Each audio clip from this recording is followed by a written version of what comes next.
Добрый вечер, с вами Ирина Ефимова и программа «Якутия Лайф». Приближается главный праздник нашей республики Эх. В каких-то районах его отменят в онлайн-формате, в том числе и в Якутске. А вот из Эх-Ланхо в Алёкминске пройдет офлайн 26-27 июня, и НВК «Саха» будет вести трансляцию этого события на своих телеканалах. О том, что ждет гостей мероприятия и зрителей, какие традиции дошли до нас в неизменном виде, узнаем у заместителя директора театра «Ланхо» Марии Васильевны Турантаевой. Добрый вечер, Мария Васильевна. Добрый вечер. Мы работаем в прямом эфире. Вы можете задать свой вопрос или поделиться мнением по номеру горячей линии в мессенджере WhatsApp 8 914 235 0502 или позвонить к нам в студию в прямой эфир по номеру 8 41 12 42 14 39. Мария Васильевна, ну вот из Эх-Ланхо переносили с прошлого года еще, и опять сдвинули, перенесли на 26-27 июня. Какие сценарии проведения вы рассматриваете? Есть ли риск отмены или послабления каких-то ограничений? Ну, мы живем сейчас в условиях пандемии, но тем не менее мы очень надеемся, что СОХ пройдет в традиционном формате. И 26-27 числа всех ждем в Алёкминске. На местности Аняхачута у нас пройдет традиционный Эх-Ланхо. Но для того, чтобы охватить всю республику, у нас все вот это мероприятие будет освещаться на НВК «Саха». Всех вакцинированных ждем в Алёкминске, правильно? Да, все организаторы и все участники культурной программы, они обязательно в порядке должны пройти вакцинацию. И кроме этого мы все сдаем ПЦР, анализы ПЦР для того, чтобы еще раз укрепить и устранить вот это, имеется в виду заболевание. Немножко расскажите о том, как начали проводиться вообще Эх-Ланхо, когда был первый. Ну, Вы же вот у истоков стояли, я так понимаю. Ну, у истоков стояли, конечно, еще другие люди. Мы с Эх-Ланхо начали проводить, театр Ланхо, я имею в виду, начали проводить с 2014 года. Это с местности Ортодойду, который в Хангаласском районе. И с тех пор уже прошло 7 лет. Вот 7-й СЭХ, который мы вот собираемся проводить, это в Алёкминском районе. А так с Эх-Ланхо начали проводить 2006 года. У истоков стояли такие люди, как Александр Николаевич Жирков, Андрей Савич Борисов, Агафья Ермеевна Захарова. Вот как раз-таки они были основными идеологами организации проведения вот этого мероприятия. У нас в республике создан реестр нематериального культурного наследия. Известно, что туда войдут календарные обряды, народные праздники, словесные, музыкальные, вокальные, там иные жанры фольклора, народные игры, состязания. Вот какие элементы из Эха вошли в этот реестр? Да, над этим реестром уже работают достаточно давно. И для того, чтобы составить и включить туда тот или иной праздник или те или иные объекты, должна отработать комиссия. И на сегодняшний день включили пока Хамус общим решением вот этой комиссии. И сказали, что сейчас собирается информация про СЭХ в целом. И он в обязательном порядке войдет в этот список. Буквально в ближайшее время. Вообще, насколько вот эти эсэхи 21 века похожи на то, что было у наших предков?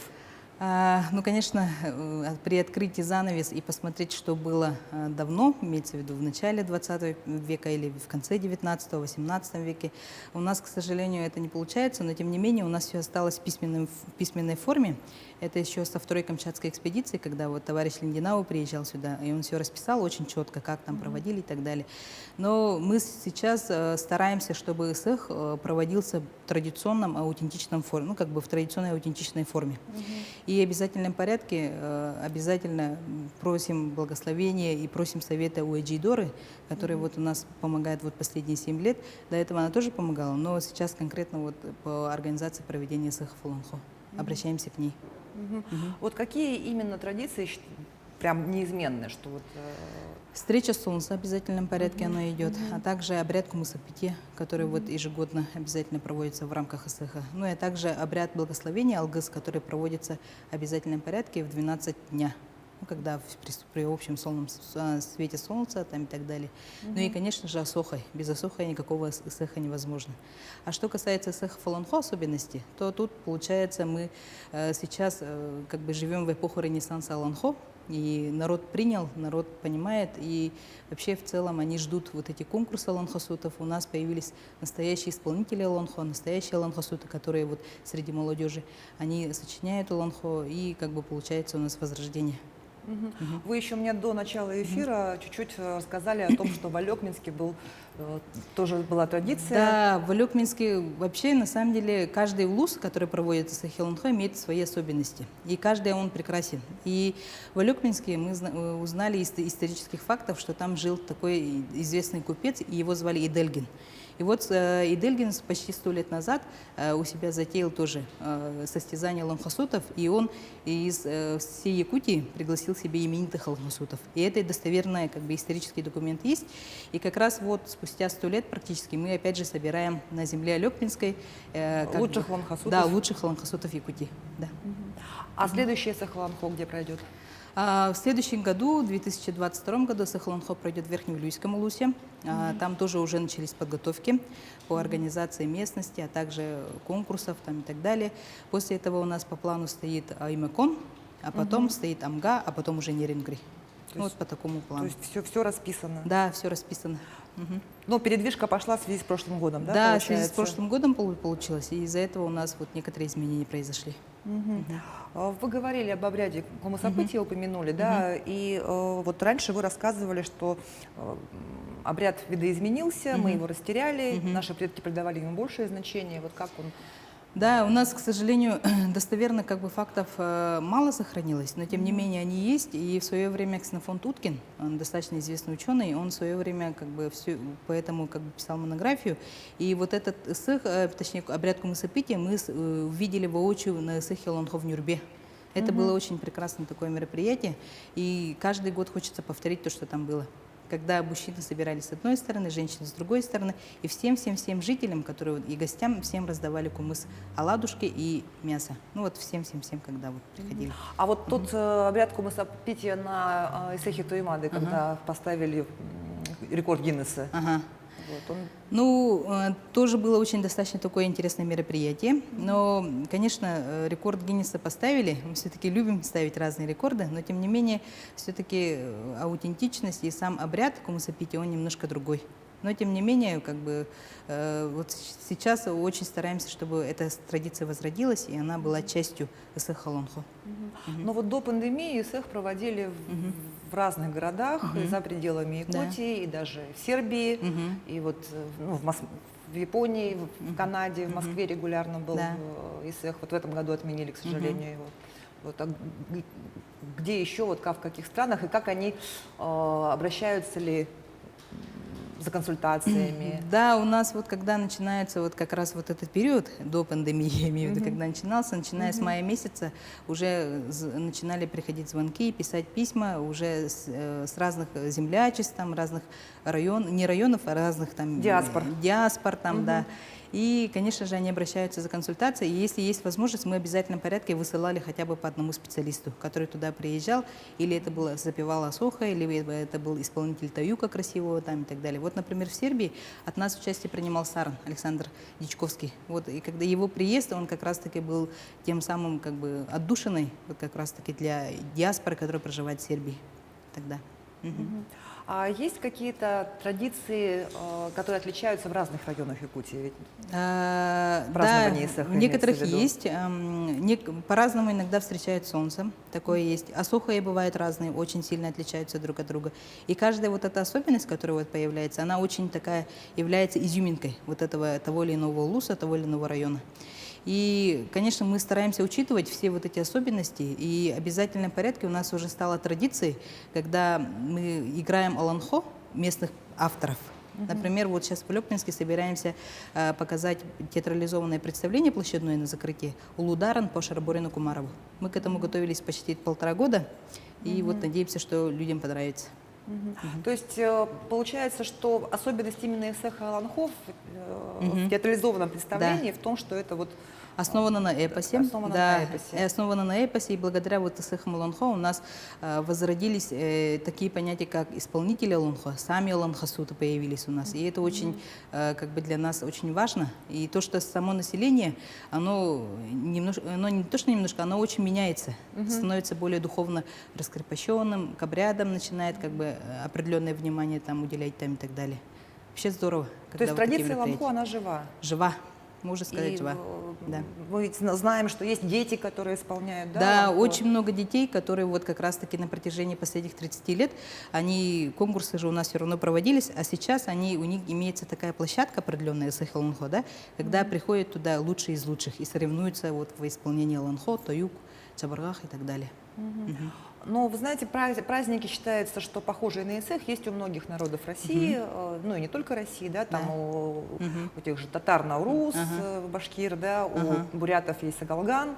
Вот что у них общего с Исехом и в чем отличие? В основном у нас круговые танцы чем-то похожи друг с другом. Вот у нас, например, Асохай, например, у татаров есть каравон там и так далее, да.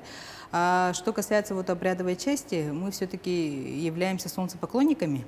И в основном у них тоже есть такие понятия, когда они тоже обращаются к солнцу, природе, ну и чтобы получить обряд благословения у природы, у силы природы. Есть в этом какая-то вот особенность, похожесть. Вход на республиканский Исых Ланхо в Лёкминском районе разрешен только вакцинированным от коронавируса. Да. Многие якутяне захотят провести свои отдельные исехи в родном селе или коллективом, да, как у нас сейчас делается. И вот чем можно заменить традиционные обряды, такие как асух и спортивные игры, которые нельзя сейчас вот... С учетом социальной дистанции, это же ахухой не поводишь. Ну да.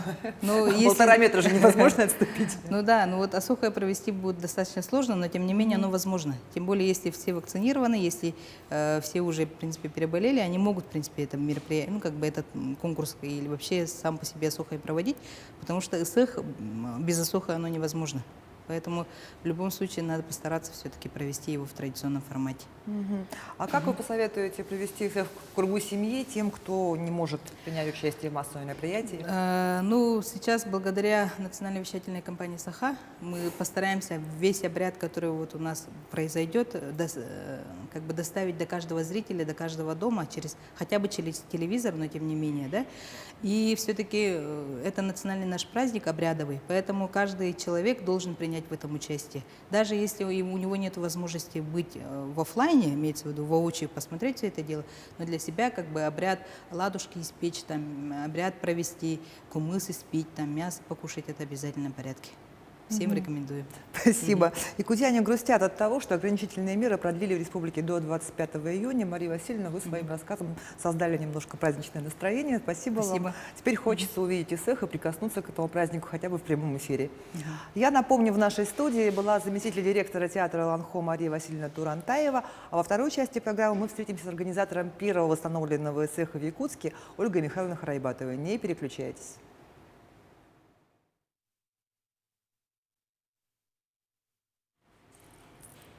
Вы смотрите программу «Якутия Лайф». Меня зовут Ирина Ефимова. И сегодня мы разговариваем о национальном празднике Исых, о его проведении в 2021 году и о его истоках. Сейчас у меня в студии заслуженный работник культуры России, организатор восстановленного Исыха в Якутске Ольга Михайловна Харайбатова. Добрый вечер. Добрый вечер. Ольга Михайловна, расскажите, пожалуйста, все-таки с какого года, мы тут запутались, пока готовились, ведется отчет восстановленного Исыха? С 90-го или с 91-го? Да, в 1990 году тогда был мэром города Якутска Павел Павлович Бородин. Он пригласил меня как начальник управления культуры и сказал, смогли ли бы мы восстановить Исых, не как спартакиаду проводить, а именно Исых. И мы пришли к выводу, что вот начали подготовку и пришли к выводу, что пока начнем на территории ипподрома. Тогда ипподром был красивый, столько запах свежескошенной травы, дымокуры, вообще не то, что сейчас сравнить невозможно. И сначала вот пришел на первый Исых президент нашей республики Михаил Ефимович Николаев. И в следующий год, в 1991 году, вышел постановление Верховного Совета о том, что 21 июня считать днем национального праздника Исых, поэтому идет путаница. Они думают, что именно с этого началось. А на самом деле 90-го года. То есть это прямо инициатива была, получается, мэра? Мэра города. Мэра города, которую мы поддержали, и в течение зимы мы все ученые, фольклористы, активисты художественной самодеятельности, все группами собирались, обсуждали, как это должно быть. И я очень радуюсь, что все 16 программ, которые прошли и продуманы нами, нашей командой, они до сих пор на Искатыне идут. вот это. И местность Юскатын, это, ну, споров очень много, почему именно выбрали. Да, так.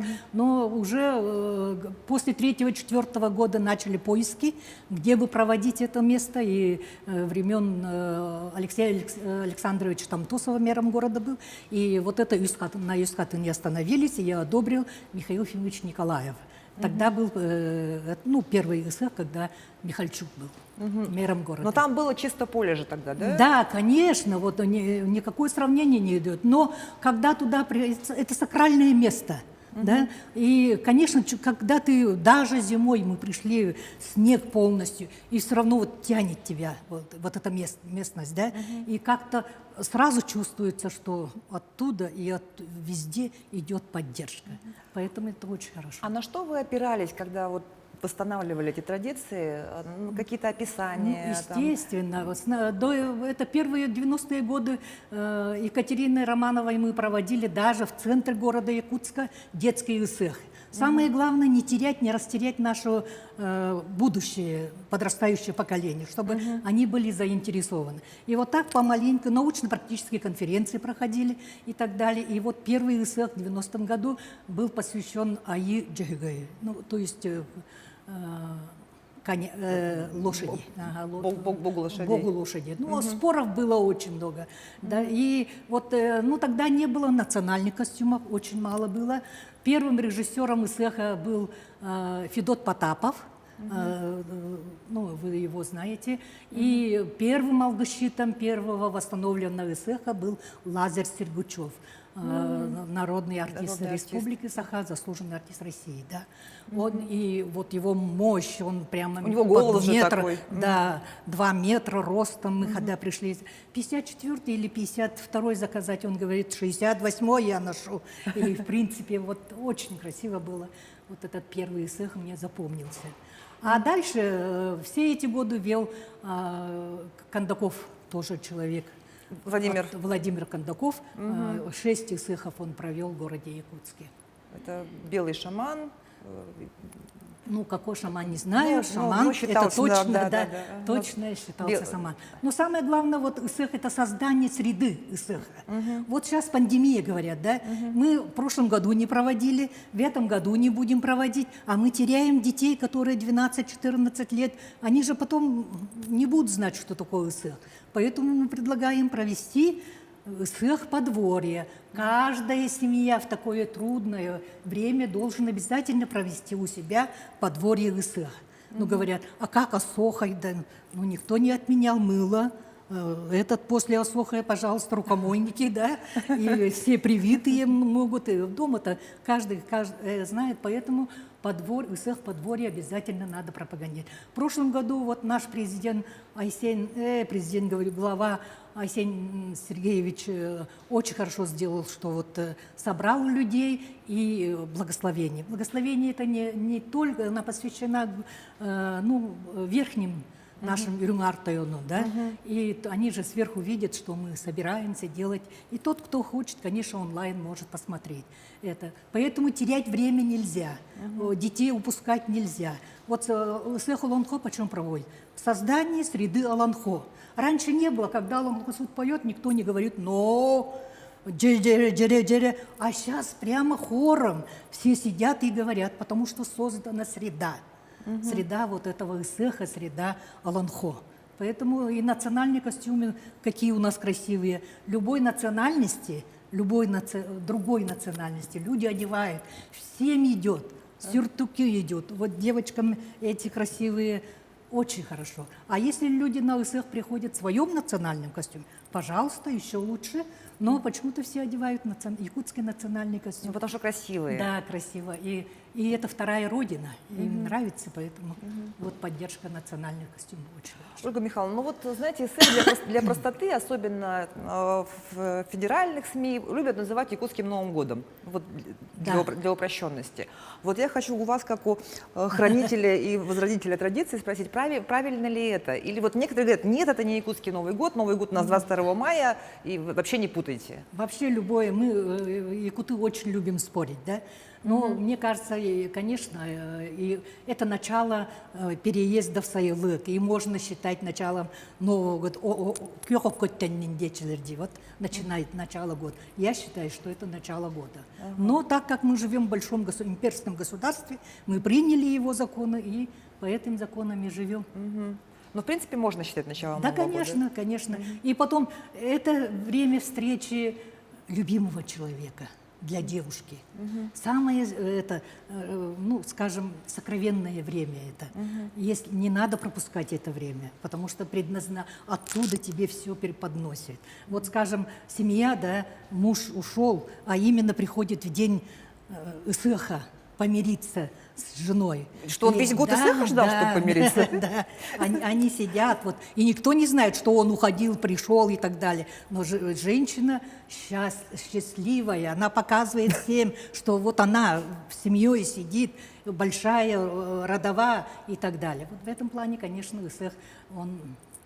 Очень хорошие стихи есть у Натальи Харлампиевой, народного поэта, о том, что девушка ждет Исых для того, чтобы платье новое одеть и любимого найти, превратить случайный взгляд в любовный взгляд.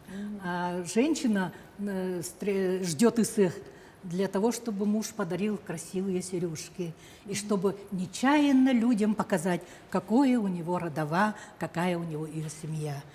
А бабушки ждут Исыха для того, чтобы платочек новый и вспоминать о былом. Ну, скоро мы, наверное, будем также сидеть и вспоминать о былом. Ну вот мы в первой части программы разговаривали об Исыхе и Аланхо. Там, значит, главное это все-таки театрализованное представление. А неотъемлемой частью Исыха Туймада являются игры Дыгына. Да, Вот, игры. Как вы их восстанавливали? Вот, как такое название В получилось? то время был это роман, когда Яковлев написал, Далан написал. «Глухой Вилюй»? Да, нет, не «Глухой Вилюй», Тыгындархан. Тыгындархан. Тыгындархан, гостиница Тыгындархан. И мы тоже пообедав в Тыгындархане с директором Исыха Татьяной Николаевной Протасовой вышли и говорим, а что если мы проведем игры Дыгына? Вообще до этого у нас была идея. Если Чурапчинский и Батурский улус, то у них должен быть игры батуров. Если Маинский улус, скажем, игры Маягатта Бертхара. Ну, у всех же есть. Свои богатыри. Да, богатыри.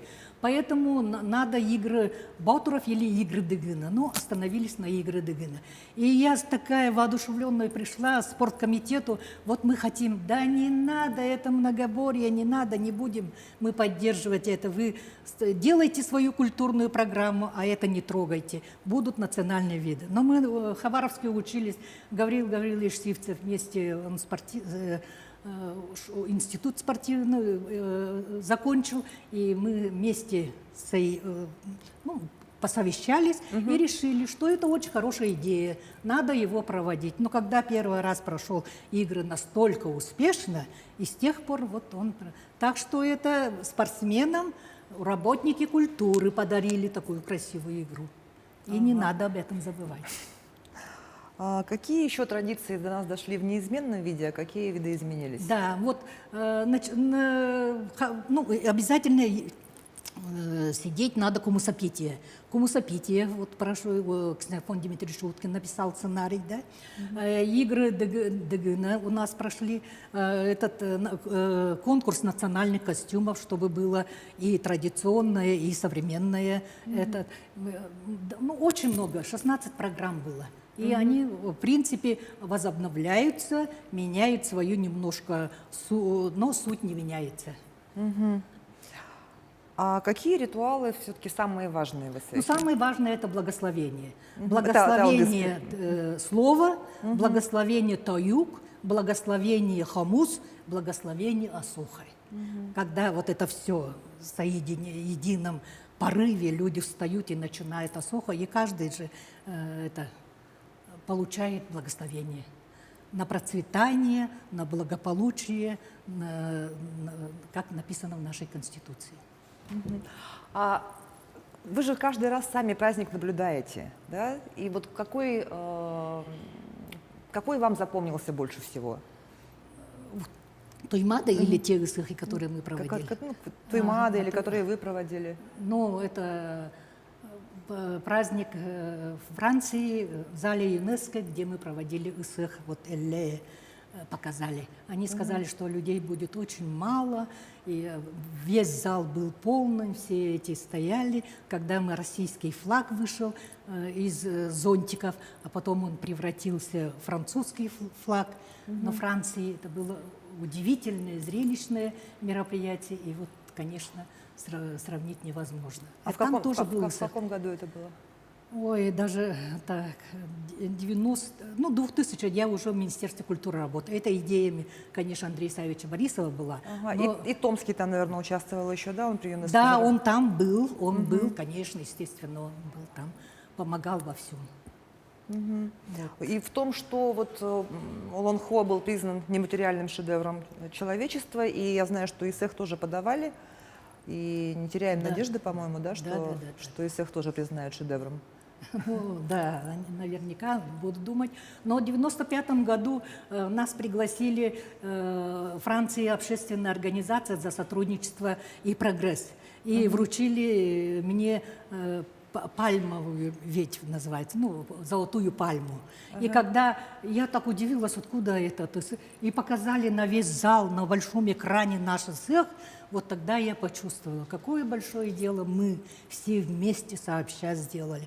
И представляете, вот прямо вот запах вот этого ИСЭХа, вот люди в национальных костюмах и так далее, и люди стоя аплодировали, когда мне вручали вот это золотую. Потом, впоследствии, когда Антонида Николаевна работала, она стала самым лучшим национальным праздником России, самым массовым. Да, самым массовым праздником. Ну, жизнь идет, все меняется, развивается жизнь, также и наши праздники должны развивать. Только не надо останавливаться, никакой пандемия нам не должна помешать. Вот в семейном кругу это все надо поддержать. В детском саду проводят ИСЭХи детские, должны продолжать. Про этот ИСЭХ подворье обязательно нужен. То есть как вы посоветуете отпраздновать ИСЭХ вот с узким кругом? Семьей или коллективом? Да, в семье. Это благословение обязательно. В каждой семье есть пожилой человек, благословляет огонь, скошенная трава, те же дымокуру сделать, тот же кумыс, те же эти, ну все, приготовить красивый стол, накрыть. Это прямо в своем подворье можно сделать. И вот как наш племянник сказал, а почему я не это участвую, я умею уже на барабане играть. Ирсан его зовут. И прямо с барабаном выступал, шикарный. Оказывается, мы даже не знали, что он в детском саду с барабаном играет. Поэтому у каждой семьи есть дети, которые любят это делать. И сцена для них это еще раз доказательство того, что жизнь развивается. Ольга Михайловна, спасибо вам большое. Вы помогли вспомнить нам о важности праздника, а некоторые зрители наверняка открыли для себя что-то новое. Нашей гостьей была заслуженный работник культуры России, организатор восстановленного ИСЭХа в Якутске Ольга Михайловна Харайбатова. Это была программа «Якутия Лайф» и я, Ирина Ефимова. Смотрите нас по будням в 19:15. Расскажем, чем живет Якутия. Спасибо.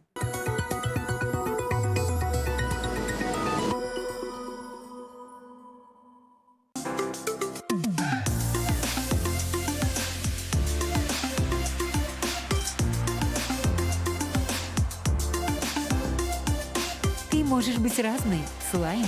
Торговый центр «Айсберг». 1-й этаж.